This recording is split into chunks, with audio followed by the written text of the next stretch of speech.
Duas coisas que eu queria sublinhar que foram aqui ditas. Uma pelo Reinhard. As duas se ligam, aliás, depois com o último comentário que eu vou fazer, que tem a ver com a política de alianças. Isso é alguma coisa que a CGTP nunca soube fazer. Nunca soube, desde que eu me conheço minimamente. Não sabe. Em cada momento não sabe escolher. Às vezes junta-se quando há alguma... Não é exclusiva de não saber fazer. Atenção que a UGT não é muito melhor nestas coisas. Ou é pior. Mas, enfim, tirando a UGT, que de vez em quando lá conseguem, de 23 e 22 anos, ou 23, eu não sei quantos é que conseguem lá juntar-se numas coisas, no resto, não.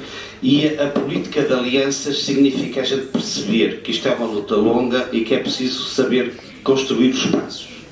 E, portanto, eu achei importante, porque o Reinhard chamou isso, mesmo sendo ele alemão, não tendo nada a ver com a senhora Merkel, obviamente, mas sendo alemão, eu acho que isso é um aspecto importante, porque é uma tradição muito mais dos sindicalistas do norte da Europa, que estão muito mais habituados a isso. E nestas coisas é quando não se negocia, não se ganha tudo. Perde-se umas coisas, ganha-se outras, enfim, mas isso é uma cultura disso. A outra tem a ver com a solidariedade, que também já aqui foi referida, já tinha dito isso. E solidariedade a dois, ou se quiserem até mais níveis, mas pelo menos a dois. Um tem a ver entre os vários setores sociais. Isso dá de quando são os privados, porque os salários saem agora, os cortes foram só na função pública ou na administração pública, e estes dos que vêm aí, dá para os aspectos, por exemplo, a nós não, que eu saiba, acho eu, não me vão aumentar o tempo de trabalho. Ainda não dei por ela, mas parece que não. O tempo de trabalho já geralmente é muito maior do que aquilo que lá custa, mas pronto. Mas isso no privado tem uma determinada influência, não vou entrar depois nas discussões do que é que isso representa. A nível internacional, eu disse isso e disse porque foi uma conferência nacional que discutia isso, eu acho que é muito fraca a solidariedade internacional entre as várias instituições sindicais. Estou agora a falar enquanto sindicalista. É muito fraca, é pontualmente, nos professores fazemos algumas coisas, etc. É muito pontual, é fraca, não é organizada.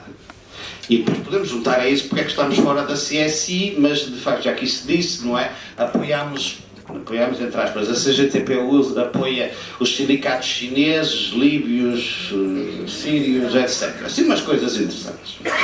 E, portanto, a solidariedade sindical internacional era importante em muitos casos. Mesmo quando é pontualmente. Eu já dei algumas vezes um exemplo, há uns anos, o Grupo da Internacional de Educação a nível mundial, portanto, que federa os sindicatos de professores, boicotou, embora há algum tempo anotasse, mas boicotou uma universidade inglesa que se recusava a trabalhar sindicalmente, a negociar com o sindicato, e ao final de alguns meses, para além de todas as cartas que a gente põe dos títulos atrás, diz ao Sr. Reitor porque é que não negocia e tal, que é boicotar tudo o que era conferências e contactos internacionais daquela universidade. Em 3 meses ela aninhou e passou a negociar. E isto foi conseguido porque se criou uma rede, que neste caso é pontual, é informal, mas que se criou uma rede para caírem todos em cima da mesma instituição, e quando ninguém aceita ir aos congressos que ela organizar, ninguém aceita manter os contactos que estava a ter assim, isso nota-se. Isto é adaptado a um setor, outros terão de fazer de outro modo. E depois mesmo a solidariedade sindical, porque estas coisas de UGT e tal, de vez em quando há. Os bastidores da manifestação da administração pública do dia 12 são uma vergonha. Por alguma razão, o senhor dirigente e camarada da Mário Nogueira não esteve na frente da manifestação, porque eu descobri só um pouco tarde que eu fui a uma manifestação da administração pública, mas que não era minha. Eu era apenas convidado. E, portanto, só não se tira visibilidade a uma senhora chamada Ana Avoila.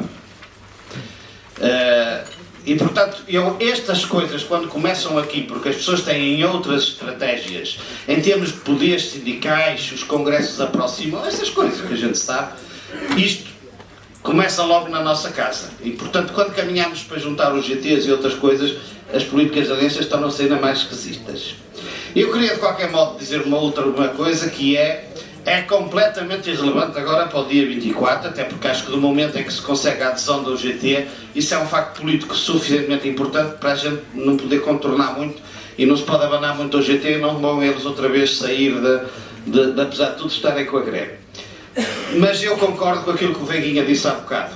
A greve, no momento em que é feita, é, a meu ver, cedo demais. E, portanto, isto não tem nenhuma consequência, mas acho que para o futuro temos de pensar nisso. Eu acho que a visão que eu tenho no meu setor é que, pensando que isto é uma luta longa, isto devia resultar de um processo em crescendo. A greve deveria ser a cereja no final do bolo, de certa maneira. E, portanto, alguma coisa que se vai crescendo, partir tendo o apoio e juntando as pessoas. E isso é mais importante, se calhar, do que porque vai haver um congresso em janeiro da CGTP, porque aí vamos mudar de secretário-geral e vão reocupar alguns lugares, enfim. E, portanto, parecia-me que tinha sido mais eficaz, se poderia obter coisas mais eficazes, se fossem isso. E depois temos que imaginar mais. Não é a única solução uma greve geral. Eu acho que tem de ser provavelmente o último ponto de algumas formas de luta.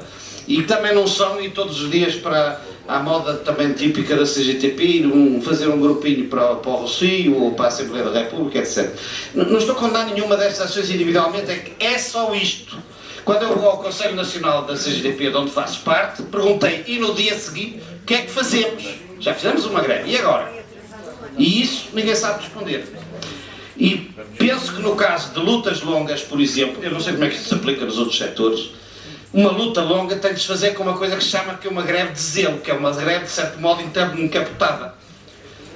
No caso dos professores, se lhes mandarem fazer não sei quantos relatórios, não fazem.